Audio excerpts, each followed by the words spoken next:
Enfant de Dieu, bonjour à toi et bienvenue sur notre chaîne La Femme Victorieuse. Donc si tu n'es pas encore abonné, abonne-toi et welcome back to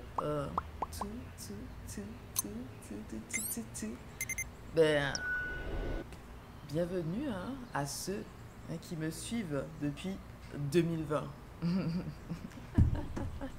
Ben oui, j'ai commencé ça en 2020. Donc j'ai commencé vraiment YouTube en 2020. Donc voilà, en tout cas, bienvenue à tous. Bienvenue à toutes, à toutes. Ah là là. Alors, aujourd'hui, nous allons parler, c'est tout, c'est catch-up. Tu sais, je faisais ça sur Instagram. Est-ce que j'ai fait ça sur YouTube? Oui, j'ai dû faire des vidéos catch-up parce que ce sont comme si on parle en fait de ce qui s'est passé dernièrement et de mes réflexions de ces derniers mois. Ok, donc aujourd'hui, c'est ce que nous allons faire.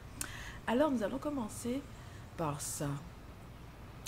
Alors, tu sais, je suis partie, je suis toujours basée en Angleterre, mais je suis en déplacement en ce moment. Donc, je change de pays assez souvent. Donc, je suis restée 2 mois en France. Oui, 2 mois, vraiment exactement 2 mois en France. Et puis ensuite, je suis arrivée au Brésil. Donc voilà, donc depuis la fin du mois de janvier 2024, je suis au Brésil. Ah oui. En plus, j'avais fait une vidéo, mais j'ai partagé avec toi la vidéo sur YouTube. Moi, j'avais fait une vidéo pour dire, c'est une vidéo qui disait en gros que c'était l'année dernière, à la même époque. Et j'avais vraiment envie de voyager, mais surtout d'aller dans un pays chaud. Et dans mon cœur, il n'y avait pas allons voyager en Europe, mais c'était vraiment, j'ai besoin d'aller, si c'est pas la Martinique, que ce soit une île dans la Caraïbe, que ce soit un pays tropical où est-ce que je ressens vraiment la chaleur et tout. Et regarde là où je suis. Tu trouves pas que ça ressemble un peu à Fort-de-France? Je dis pas que la Martinique ressemble à ça, ok? Je tiens à préciser. J'ai pas dit que la Martinique ressemble à ça. Mais j'ai dit qu'il y a des quartiers à Fort-de-France qui ressemblent à ça c'est sûr. Mais la Martinique dans son entièreté, bien sûr que ce n'est pas ça, ok? Ce n'est pas en tout cas que ça. Ça dépend vraiment en fait des communes, des villes et tout. Mais à Fort-de-France, on voit ça quand on est à Fort-de-France, ok? Donc en ce moment, je suis dans la ville de Salvador. Donc c'est une ville qui est dans le nord du Brésil. Peu de personnes connaissent Salvador. Je dirais le public français ne connaît pas vraiment Salvador parce que quand on parle du Brésil, on voit juste Rio. Donc on voit toujours Rio, Rio, Rio, Rio, Rio de Janeiro. On voit juste Rio, peut-être São Paulo, mais pas vraiment Salvador, ok? Donc je suis arrivée en fait au Brésil et je suis restée dans la ville de Curitiba, oui. On n'entend pas parler aussi de la ville de Curitiba, mais c'est vraiment une ville bien structurée, bien organisée, très propre et tout. Et tu sais, il y a beaucoup de personnes qui sont revenues vers moi sur Instagram en me disant que je ne pensais pas que le Brésil était comme ça. Parce qu'on a toujours, surtout quand on habite en France, et les images qu'ils te montrent, ils te montrent toujours des images comme ça. Des images un peu comme ça. Ou bien en fait les images des favelas. Et oui, il y a des favelas au Brésil, mais il n'y a pas que ça.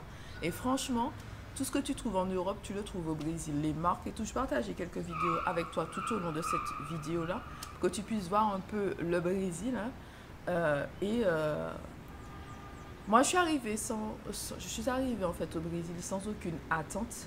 Sans préjugés aussi, je veux dire ça, je suis arrivée au Brésil sans préjugés, mais sans aucune attente. Et en fait, mon expérience du début à la fin, c'était vraiment merveilleux. Je pars bientôt de toute façon, je pars bientôt normalement. Normalement, je pars bientôt. Mais en tout cas, ça fut une expérience merveilleuse ici.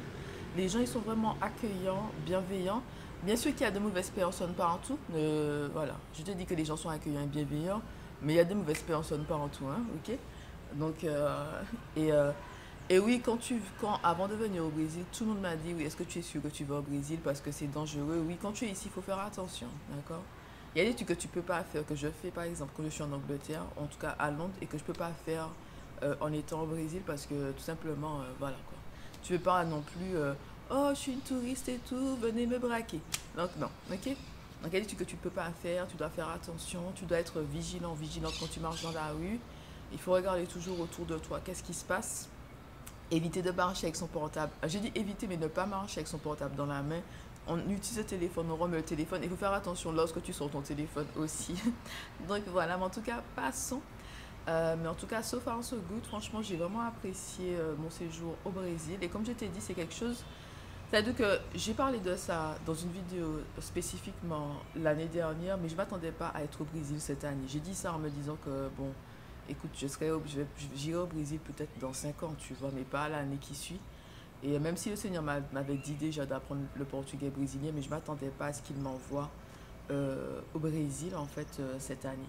Et comme si tu ne me connais pas ou tu ne le sais pas, moi, je marche vraiment avec Dieu, je marche par la foi et non par la vue. Et je vais seulement où le Seigneur m'envoie. C'est-à-dire que si le Seigneur ne m'a pas envoyé, je ne suis pas là, tout simplement. Parce que quand tu marches avec Dieu, et quand le Seigneur met les choses dans ton cœur, il communique avec toi, il guide tes pas, il y a la protection de Dieu qui va avec. Il y a la protection de Dieu. S'il y a quoi que ce soit qui arrive, il va te donner la solution au problème parce qu'il a en fait frayé un chemin pour toi. Après, quand tu fais les choses par toi-même, il y a des choses qui se passent, tu te poses des questions, tu te dis que Dieu n'est pas avec moi, mais est-ce que tu as demandé à Dieu, est-ce que je peux aller là? Est-ce que c'est le moment d'y aller? Donc là, dans la vidéo que j'avais partagée avec toi sur YouTube, je disais bien que euh, euh, quand on renonce à soi-même, en fait, on renonce à soi-même pour faire les plans de Dieu. Donc, quand j'ai dit que j'aurais aimé partir au Brésil, aller dans un pays chaud, en 2023, ce n'était pas le moment opportun pour y aller. Mais Dieu m'a envoyé en janvier 2024 et j'y suis aujourd'hui dans la ville de Salvador. Ok? Donc, passons. Donc, ça, c'est pour le Brésil. Et sinon, il y a différentes choses qui se sont passées ici.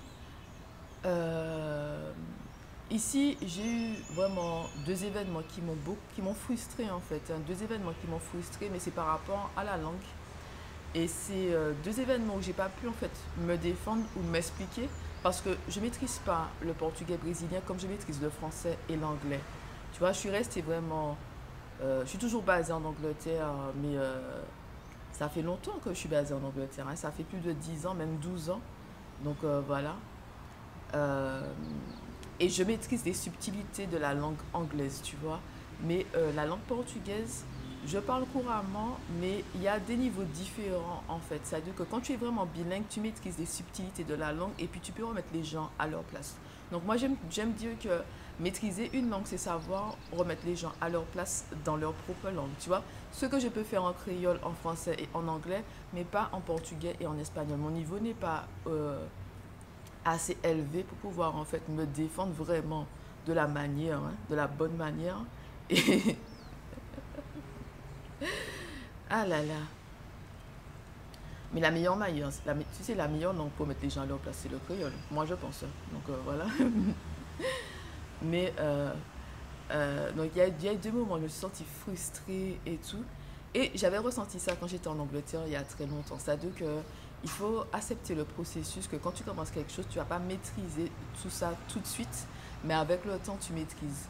Mais moi ce que ça m'a fait, j'ai pas, en fait, ça m'a vraiment frustrée parce que je me suis dit, j'aime pas ressentir ça. Tu sais, quand tu peux pas t'exprimer clairement, mettre les points sur les i, montrer en fait que tu as raison et tout, tu vois. Oui, nous sommes des enfants de Dieu, mais il faut savoir qu'il y a un moment pour parler, il y a un moment pour se taire, il y a un moment pour répondre aux gens, il y a un moment où il faut garder le silence. Et quand tu marches avec l'Esprit Saint, tu as le discernement pour savoir quand est-ce que tu dois parler et quand est-ce que tu dois te taire. Ok, il y a des gens qui peuvent dire des choses et je ne vais rien dire parce que je ne sens pas que je dois répondre. Mais par contre, il y a des fois, il faut remettre les gens à leur place parce que il y a des situations, si tu ne fais pas ça, tu invites en fait le manque de respect dans ta vie et tu seras, ben voilà, hein, les gens vont te considérer comme, comment on appelle ça, comme un torchon, comme une serpillière, hein, c'est tout. Tu vois, même dans le service aux autres, dans le service à la personne, je dis toujours, je sers le Seigneur, je sers les enfants de Dieu, mais en servant le Seigneur, en servant ses enfants, je sais quand même que je ne suis pas une serpillière. Tu comprends? Servir ne veut pas dire faire tout et n'importe quoi et aller dans le sens des autres. Ok, c'est pas ça, servir les autres. Servir les autres, oui, c'est aider son prochain, oui, mais tu dois aussi avoir tes limites. Les autres personnes doivent te respecter. S'il n'y a pas de respect, moi, je ne suis pas là, tout simplement. Non, écoute, et moi, je te dis, hein, c'est clair que tout le monde ne va pas t'aimer, et ça, c'est normal, d'accord? Tout le monde ne va pas t'aimer, ça, c'est normal, mais par contre, le respect. Il n'y a pas de respect, bye bye, la porte est fermée, ok? Donc, voilà. Comme ils disent ici, a paz e vai com Deus. donc, euh, donc voilà, donc ça prend du temps pour maîtriser une langue au niveau bilingue. Donc moi j'étais un peu frustrée par rapport à ça. Donc moi j'étais frustrée 2 fois, ça m'est arrivé et je me suis dit oh là là, on repasse encore par ça quand même. Donc voilà, mais en tout cas c'est intéressant. Donc ce qui s'est passé. Et puis j'ai réfléchi aussi sur la paix. Donc ces derniers temps j'ai vraiment réfléchi sur la paix. La paix, et j'ai beaucoup de paix dans ma vie, hein, je ne vais pas mentir, j'ai beaucoup de paix. Si tu ne me reconnais pas, j'ai fait beaucoup de vidéos sur mon enfance et tout. En tout cas, au début, en 2020, il y a beaucoup de vidéos sur mon enfance. Je raconte un peu de ma vie, les abus en tout genre et tout. Et ce qu'il faut savoir, c'est que j'ai grandi dans une famille dysfonctionnelle. Donc, il y avait des personnes abusives et toxiques autour de moi. Je tiens à souligner que toutes les personnes de ma famille ne sont pas toxiques et abusives, mais en tout cas, dans mon enfance, j'étais entourée principalement de ces personnes-là. Donc, il y a des personnes merveilleuses dans ma famille qui ont le cœur sur la main, des personnes bienveillantes, hein, vraiment qui ont Dieu au centre de leur vie, mais il y en a d'autres, ce sont des personnes toxiques et abusives. Tu vois, ce sont des personnes qui te détruisent et puis qui sourient après et qui te disent je t'aime. Donc voilà. Mais moi je te dis quelque chose, hein. C'est écrit dans la Bible, hein, que l'ennemi vient pour tuer, voler et détruire. Si une personne te détruit, elle t'aime pas. Ok, c'est tout simplement ça. Il y a des personnes qui savent pas c'est quoi l'amour, donc elles peuvent te dire que je t'aime et puis elles te détruisent et puis voilà, c'est tout. C'est écrit, hein, dans la définition de l'amour que l'amour ne trame pas le mal. Donc si la personne trame le mal, c'est juste un amour toxique et abusif. Donc, ah là là, ah, en fait tu sais, je suis contente, hein, qu'il y ait une nouvelle présentatrice parce qu'on a déjà parlé plusieurs fois de ça sur YouTube. Moi, je sentais vraiment que c'était la fin pour moi sur YouTube en français. Et il y a une personne qui m'avait posé la question, est-ce que tu vas revenir, est-ce que tu vas faire des vidéos? J'ai dit, je vais faire des vidéos seulement si le Seigneur met ça dans mon cœur. Mais c'est vraiment l'exception et non la règle. Donc je suis là aujourd'hui parce que justement les présentatrices, elles ont 2 semaines de pause. 2 semaines de pause, hein, qui coïncident avec les vacances de Pâques en Martinique. Et donc moi je prends la relève, comme ça tu as quand même des vidéos. Donc voilà, mais ça me fait vraiment plaisir en fait d'être là avec toi. Ah là là. Non, ça me fait vraiment plaisir d'être là avec toi. Ça me fait vraiment plaisir d'être là avec toi aujourd'hui. Mais c'est clair que je ne vais pas reprendre YouTube, La Femme Victorieuse en français, non. C'est clair que non. Non, voilà, là, il y a des choses à te dire, des choses à partager avec toi. Donc, on est là. Mais bien sûr que je ne vais pas faire des vidéos toutes les semaines pour La Femme Victorieuse en français. Je fais des vidéos, par contre, toutes les semaines pour Jessie RL, donc ma chaîne YouTube en anglais. Et des fois, je parle les 2 langues dans certaines vidéos et tout. Mais non, pas... Non. Donc, si tu te poses la question, non, je ne reviens pas ici. Mais par contre, exceptionnellement, je peux faire des vidéos quand le Seigneur met cela sur mon cœur. Donc, voilà. Donc oui, j'ai beaucoup pensé à la paix parce qu'il y a des choses qui se sont passées et je me suis posé des questions. Mais je vais partager avec toi parce que je sens que le Seigneur m'invite à partager ça avec toi. Ce sont des réflexions, ce sont vraiment des réflexions. Mais en fait, il s'est passé différentes choses et je dois dire que aujourd'hui, je suis entourée de femmes de Dieu, de femmes bienveillantes. Quand je dis de femmes de Dieu, des femmes qui vraiment craignent le Seigneur et qui ont l'Esprit Saint en elles. Ce n'est pas des femmes qui proclament je suis enfant de Dieu, je vais à l'église, mais ce sont des femmes vraiment qui ont l'Esprit Saint en elles, ok, et qui craignent le Seigneur. Elles craignent le Seigneur, elles veulent vraiment faire la volonté de Dieu dans leur vie. Donc, comme je suis entourée de ces femmes-là, on est tout le temps en synchronicité, tu vois. On s'appelle quand on doit s'appeler, on collabore quand on doit collaborer, et tout se fait en synchronicité, et l'une a toujours les confirmations de l'autre, tu vois. C'est-à-dire que j'ai une amie, hein, c'est une amie en fait que j'ai jamais rencontrée face à face, hein. C'est Véro en fait, hein. Donc Véro est une abonnée de la première heure et puis elle a participé à un coaching et tout. C'était un coaching en groupe que j'ai fait et puis on a gardé le contact. Elle me parlait souvent sur Instagram, La Femme Victorieuse, on a gardé le contact et tout. Et de temps en temps, ben, on s'appelle. Je crois une fois par mois, on s'appelle et tout. Et dernièrement, elle me disait, parce que moi j'ai senti qu'il faut que j'appelle Véro et tout. Et puis après, elle m'a dit, ouais, Jessie, j'ai senti la même chose, tu vois. Donc, coucou Véro, ainsi tu me regardes. Véro de la Réunion. Donc voilà, donc on a sympathisé et tout. Et on se parle de temps en temps. Moins, moins maintenant, parce que j'ai moins de temps. Mais en tout cas, il y a toujours cet appel-là pour pouvoir maintenir le contact, échanger et aussi hein, parfois prier ensemble. Donc il y a vraiment cette synchronicité-là. Donc en fait, je suis arrivée à un stade dans ma vie où est-ce qu'il n'y a pas de personnes toxiques et abusives, parce qu'avant, hein, ces personnes-là étaient dans ma vie, mais aujourd'hui, c'est des personnes bienveillantes. Mais j'ai commencé à réfléchir pour aller plus loin. Et je te dis, excuse-moi, il y a une bête là. Il y a une bête là à côté de moi, je sais pas, tu as vu, mais il y a une bête là.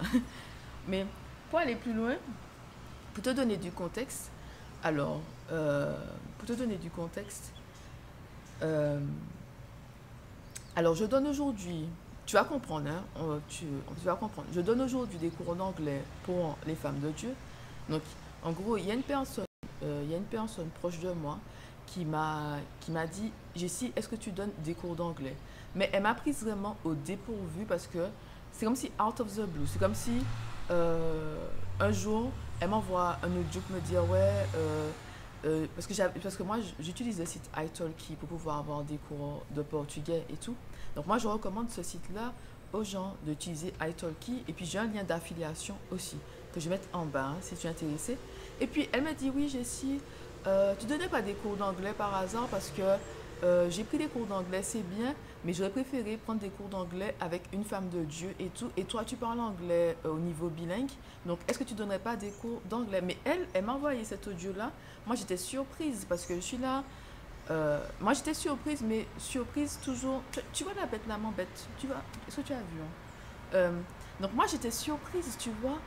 Euh, J'étais surprise parce que je me suis dit, des cours d'anglais, donner des cours d'anglais. Et c'est vrai que ça m'a traversé l'esprit plusieurs fois, mais j'ai toujours prié par rapport à ça et c'était pas la volonté de Dieu. J'ai toujours prié, je pense que l'année dernière, peut-être il y a 2 ans, ça m'a traversé l'esprit. En tout cas, quand je suis passée à mon compte, je me suis dit, j'aurais pu donner des cours d'anglais et tout, mais Dieu m'a toujours dit non, non, non. Donc quand elle m'a dit ça, j'ai été surprise et tout, et puis ensuite, j'ai prié et Dieu a dit oui. Donc en fait, maintenant, je donne des cours d'anglais aux femmes de Dieu. Et ce qui s'est passé, c'est que euh, donc moi, dans mon quotidien, des fois, je fais appel à des personnes hein, pour pouvoir m'aider, pour pouvoir me former aussi. Et quand je dis me former, c'est surtout les cours de langue et tout. Donc les cours de langue et tout. Et je me suis posé la question moi-même parce que quand tu fais... C'est-à-dire que nous sommes dans le monde, mais pas du monde. Tu vois, c'est écrit dans la Bible, je vais afficher le verset pour toi. Mais c'est vrai que c'est compliqué en fait de parfois trouver des collaborateurs chrétiens, mais des personnes, c'est pas des personnes qui se disent hein, je suis chrétien, je suis chrétienne, mais vraiment des personnes qui sont guidées par l'Esprit Saint, tu vois. C'est pas facile de trouver ce genre de personnes parce que tout le monde peut dire je suis chrétien, je suis chrétienne, mais ça veut pas dire que ces personnes-là marchent selon la volonté de Dieu et ces personnes-là font ce qui est juste et bon aux yeux de Dieu. Donc tout le monde peut proclamer ça. Je vais à l'église, je suis chrétien, je suis chrétienne, blablabla. Bla, bla. Tout le monde peut avoir une apparence d'une femme pieuse, d'un homme pieux, mais ça ne veut pas dire que dans le cœur de la personne, elle cherche en fait à faire la volonté de Dieu. Donc c'est pour ça qu'il faut toujours avoir l'Esprit Saint et avoir cet esprit de discernement pour reconnaître le vrai du faux. Tout le monde peut se faire passer euh, pour une personne bienveillante, une personne gentille. C'est vrai que tout le monde peut se faire passer pour ce genre de personne-là, mais si tu ne connais pas le cœur des gens, d'où le fait qu'il faut prier toujours avant de laisser les gens rentrer dans ta vie. Mais passons.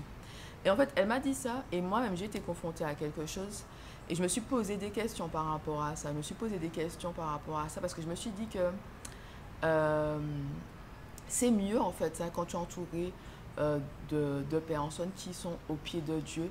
Les conversations aussi, parce que quand tu parles avec des personnes du monde ou quand tu parles avec des personnes qui ne sont pas ancrées en Christ, elles invitent toujours en quelque part, j'ai envie de dire, le diable dans leur vie. Et quand je dis ça, c'est pas dans le sens qu'elles appellent le diable haut et fort, genre viens dans ma vie, mais les conversations, les choses qu'elles regardent, les, les personnes qu'elles fréquentent et tout, tu vois. Et comme tu les fréquentes, elles vont te parler de ça. Donc en fait, elles vont quelque part souiller ton esprit, tu vois. Et c'est écrit dans la Bible que le fer aiguise le fer et le juste est aiguisé au contact de son prochain. Donc en fait, moi, à un moment où je me posais la question, est-ce que je dois encore faire un tri à un plus haut niveau dans ma vie? Et justement, je parlais avec une amie de ça, et puis elle me dit, oui, Jessie, mais tu as déjà très peu de personnes autour de toi. J'ai dit, oui, j'ai très peu de personnes autour de moi parce que moi, je cultive la paix dans ma vie, la paix de l'Esprit Saint. Je ne veux pas être entourée de beaucoup de personnes, juste pour être entourée de beaucoup de personnes, et puis c'est le chaos dans ma vie. Et puis aussi, je ne sais pas quel âge que tu as, mais à un certain âge, tu n'as plus d'énergie pour certaines choses. Je ne vais pas te mentir, hein. Oui, j'ai l'air d'avoir 25 ans, mais j'ai 35 ans. Et il y a des choses, j'ai plus l'énergie pour. J'ai vraiment pas l'énergie, tu vois. Et tu vois, quand tu es jeune, quand tu es au lycée, tu essayes de faire plaisir aux autres parce que tu veux te sentir. Tu as ce besoin d'appartenir à un groupe. Tu as envie de sentir que. Comment dire ça? Attends, c'est comme si like to fit in. En fait, tu te conformes. Tu as cette envie. En fait, quand on est au lycée, il y a un besoin très fort. Est-ce que c'est un besoin? Mais non, c'est une envie. Il y a une envie forte de se conformer pour appartenir à un groupe, tu vois, pour être tendance, tu vois. Il y a ça. Mais il y a un moment dans ta vie, excuse-moi, tu vas pas essayé chaque fois de te conformer aux autres. C'est écrit dans la Bible qu'on ne doit pas se conformer à ce monde-là. On ne doit pas non plus se conformer en fait aux standards de la société. Tu comprends? Tu n'es pas né pour faire plaisir aux autres, tu es né pour faire plaisir à Dieu. Tu comprends? Donc, c'est ça. Et moi, euh, je n'ai pas en fait ça en moi euh, de, j'ai pas ce besoin d'appartenance, tu vois.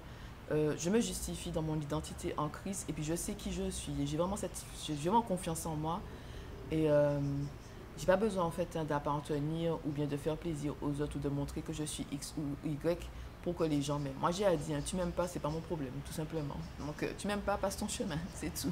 Ne reste pas, tu m'aimes pas, passe ton chemin, ne reste pas, c'est tout. Donc voilà, moi j'ai compris que tout le monde ne va pas t'aimer. Et puis, même si les gens sont bien, c'est pas parce que la personne est bien qu'elle doit être dans ta vie. Donc voilà, donc il s'est passé des choses, je me suis posé des questions. Est-ce que je dois en fait ouvrir la porte pour certaines personnes? Non, quand je dis ouvrir, c'est ouvrir la porte pour qu'elles puissent partir. Tu comprends? C'est pas ouvrir, viens, c'est ouvrir, sort. Donc je me suis posé cette question-là. Et justement, cette amie, elle me disait, oui, mais t'as déjà pas beaucoup de personnes autour de toi. Je dis, oui, mais moi, c'est plus la qualité hein, que la quantité. À cet âge-là, c'est plus la qualité que la quantité. Donc voilà, et pour moi, je n'ai rien à prouver à personne, c'est tout. Donc, et aussi, j'aime bien ma propre compagnie. Ça ne me dérange pas d'être seule et d'avoir peu d'amis dans ma vie. Mais je ne vais pas dire que j'ai peu d'amis parce que j'ai beaucoup plus de personnes aujourd'hui qu'il y a quelques années. Parce qu'il y a un moment dans ma vie, j'avais juste 2 amis et c'est tout. Je parlais juste à 2 personnes et c'est tout. Et je parle à beaucoup plus de personnes aujourd'hui avec, par exemple, les présentatrices de La Femme Victorieuse. Il y a des personnes que j'ai rencontrées avec La Femme Victorieuse hein, qui ont mon numéro et tout. Ces personnes-là ont mon numéro. Donc, il y a aussi ma famille de cœur et ma famille de sang. Donc moi, je trouve que j'ai beaucoup plus de personnes aujourd'hui qu'il y a une année en particulier, j'avais que 2 amis, c'est tout. Euh, je parlais seulement à 2 amis, c'est tout. Je suis beaucoup plus entourée, mais je suis toujours sélective. Sélective, toujours avec l'Esprit Saint, je prie toujours et je me suis posé des questions. Je me suis posé des questions sur est-ce qu'il faut, par exemple, que je fasse appel à des collaboratrices chrétiennes, mais c'est difficile. Où trouver en fait ces personnes qui sont au pied de Dieu et qui ont l'Esprit Saint en elles? Où trouver ces personnes-là, tu vois? Et il y a peu de personnes qui vont en fait comment dire ça, se présenter dans le milieu professionnel comme chrétien. Mais toujours, hein, moi je te dis qu'il faut toujours avoir l'esprit de discernement. C'est-à-dire, même si tu dis que tu es chrétien, chrétienne, je vais toujours demander à Dieu si tu es la bonne personne pour moi, si je dois collaborer avec toi, si tu as ta place par exemple dans l'équipe La Femme Victorieuse, des choses comme ça, je vais toujours prier. Mais c'est ça. Et en fait, ce qui m'a conduit, cette réflexion-là, cette réflexion-là m'a poussé à me présenter en fait en tant que coach de vie chrétienne. Parce que je me suis dit que si moi j'ai ce besoin-là de collaborer avec des personnes chrétiennes, si cette personne proche de moi m'a demandé est-ce que je peux lui donner des cours d'anglais, c'est parce qu'elle-même, elle avait ce besoin-là d'être dans un environnement protégé où il y a vraiment cette bienveillance, cette paix, cet amour, où les conversations aussi, ce ne sont pas des conversations du monde, ce sont des conversations qui sont... on parle de tout et de rien en anglais, d'accord? Parce que les cours d'anglais sont basés vraiment pour pouvoir aider la personne à parler couramment. Donc c'est beaucoup en fait de discussions c'est beaucoup de discussions. C'est peut-être attends, c'est peut-être 75% de discussion et 25% de grammaire et de conjugaison. Parce que c'est vraiment pour débloquer la parole. C'est pas pour la grammaire. Écoute, hein, la grammaire, tu retiens tout ça en parlant, en pratiquant, en parlant. En parlant, tu retiens tout ça, en parlant, en parlant. Plus tu parles, plus tu retiens, plus les choses se mettent en place. C'est pas faire un cours de grammaire. Si tu fais 1 heure de grammaire en anglais, ça va pas t'aider en fait à parler couramment. C'est juste voilà, parce que tu as besoin que ce soit des automatismes. Automatise. Tu as besoin aussi de réfléchir en anglais et d'arrêter de réfléchir en français. Ok? Donc, et ça vient en parlant, en parlant, en parlant. Donc, c'est vraiment 75% discussion, 25%, on fait en fait, on voit la grammaire et on voit la grammaire en fonction justement des erreurs commises durant les discussions, tu vois. Donc pour moi c'est beaucoup plus efficace. Hein. Donc je me suis dit que si elle a dit ça, et it makes sense, donc pour moi hein, cela a un sens, et que moi je ressens le besoin justement de collaborer avec des personnes qui ont l'Esprit Saint en elles, j'ai dit je dois me présenter aussi en tant que coach de vie chrétienne. Et justement, il y a des places qui se sont libérées à partir du mois d'avril. Donc, si tu es intéressé pour avoir des coachings, c'est que pour les femmes, hein, désolé, mais c'est que pour les femmes. Donc, si tu es intéressé pour avoir des sessions de coaching avec moi, n'hésite pas à envoyer un mail à l'adresse suivante. À l'adresse suivante, ok? Donc, il y a des places qui se sont libérées à partir du mois d'avril. Donc, voilà, des places qui se sont libérées à partir du mois d'avril. Ou encore, si tu veux avoir des informations sur comment ça se passe, n'hésite pas aussi à envoyer un mail à cette adresse. Ok? Donc, voilà, donc ça s'est passé. Et puis, je me suis dit ça, parce que je me suis dit que... J'ai dit, c'est deux choses qui se sont passées. Je me suis posé des questions. Je me suis dit... Mais encore faut-il où trouver ces collaboratrices, hein, surtout, parce que moi c'est beaucoup collaboratrices, où trouver ces collaboratrices chrétiennes, ok? Où trouver ces collaboratrices chrétiennes, parce que, voilà. Mais c'est toujours ça, le faire aiguise le faire et le juste est aiguisé au contact de son prochain. C'est une conversation ou quelque chose, si tu veux un peu plus de contexte, c'est quelque chose, hein, j'explique à quelqu'un quelque chose, et cette personne m'a répondu totalement à côté, en fait, de la parole de Dieu. Tu vois, totalement à côté de la parole de Dieu. Et je me suis dit, c'est parce qu'elle ne lit pas sa Bible. Et puis, il y a vraiment des croyances hein, du monde. C'est-à-dire que tu peux être... tu peux prier et puis laisser tout et n'importe quoi rentrer dans ta vie. Être on va dire, dans plusieurs croyances en même temps. Et moi, j'ai dit à cette personne-là quelque chose qui est vraiment... C'est écrit dans la Bible. La personne m'a répondu à côté. Et je me suis dit, même si elle prie, mais elle n'est pas au pied de Dieu, elle ne recherche pas Dieu comme je recherche Dieu, elle ne cherche pas à faire la volonté de Dieu, et c'est parce qu'elle ne lit pas sa Bible. Il y a de la bonne volonté, mais le manque de connaissances, on peut périr par manque de connaissances. C'est la base, franchement. La femme victorieuse, c'est vraiment notre verset. Mon peuple périt par manque de connaissances. Donc c'est vraiment une chaîne pour pouvoir partager les connaissances bibliques pour que tu puisses construire ta maison sous de solides fondations et avoir la victoire avec Dieu. Donc quand cette personne m'a dit ça, elle me suis posé des questions. Donc voilà. Mais comme je t'ai dit, c'est pas une personne qui est dans mon cercle intime, mais il y a des fois je dois collaborer avec des gens pour pouvoir me former, hein, comme les cours de langue entre autres, me former, apprendre de nouvelles choses, maîtriser un sujet en particulier, tout ça. Et voilà quoi. Il dit dans ma tête, Seigneur, hein, aide-moi. Seigneur, aide-moi. Donc voilà. Donc moi, je suis coach de vie chrétienne, c'est tout. C'est pour les personnes qui veulent être dans un environnement sain et qui ne veulent pas entendre des choses qui sont hors de la parole de Dieu, hors de la volonté de Dieu. Dieu est au centre de tout. Mais même ça va loin parce qu'il y a une activité. J'ai participé à une activité. Il y a quelqu'un qui m'a invité à participer à une activité. Et même ça, hein, je me suis dit, mais où sont les personnes chrétiennes et tout, parce que Je sais pas, il y a, tu sais, quand on parle de royaume de Dieu, ils te disent royaume de Dieu, on parle de royaume de Dieu, on est dans le monde, mais pas du monde. Et je me suis dit, il faut avoir des infrastructures justement qui nous permettent d'être dans le monde, mais pas du monde, tu vois. Dans le monde, mais pas du monde. Il y a des choses que j'aurais aimé, par exemple, des professeurs de danse chrétien. Tu vois, oui, j'ai dansé, mais sur une musique saine, tu vois, une musique qui glorifie le Seigneur. Pas forcément, en fait, du gospel, mais des paroles saines. Tu comprends? Des paroles saines. Des paroles saines. Être dans un cadre où est-ce que la personne est intentionnelle avec ce qu'elle fait, avec ce qu'elle écoute, avec ce qu'elle dit, tu vois. Et il y a pas ça partout. Ça se démocratise de plus en plus, mais il n'y a pas ça partout, tu vois. Donc, et c'est en ce sens que je me suis positionnée comme coach de vie chrétienne. Parce qu'avant, je mettais coach de vie pour les femmes de Dieu. Mais j'ai dit, il faut que je mette coach de vie chrétienne, tu vois, pour les femmes. Coach de vie chrétienne pour les femmes. Parce que moi, j'ai dit, j'ai besoin de ça. J'ai besoin de collaboratrices qui ont l'Esprit Saint en elles. Et je te jure que quand tu travailles avec des personnes qui ont le cœur tourné vers Dieu, qui veulent faire la volonté de Dieu, qui prient et qui cherchent le Seigneur, les choses se mettent en place dans le temps de Dieu. Et comme on a une autorité sous notre tête, donc quand ça ne va pas, on va prier ensemble pour demander quelle est ta volonté, Seigneur, tu vois. Et on prend toujours les bonnes décisions parce que le Seigneur valide tout ce que nous faisons, tu vois. S'il dit non, ben c'est non. S'il dit oui, c'est oui. Parce que quand cette personne-là, justement, elle est venue vers moi pour me dire, je sais, est-ce que tu donnes des cours d'anglais? Moi, je me suis, j'étais étonnée, tu sais. J'étais vraiment étonnée. J'étais étonnée. Après, j'ai prié, Dieu m'a dit oui. Et après, tu sais, quand j'ai réfléchi à sa démarche, j'ai dit que je comprends pourquoi. Parce que moi aussi, j'ai besoin de ça. Moi aussi, j'ai besoin de ça. De professionnels euh, de professionnels chrétiennes avec qui travailler, c'est tout. Moi aussi, j'ai besoin de ça, d'être dans cet environnement-là, sécurisé, être en fait sous une autorité, l'autorité de Dieu.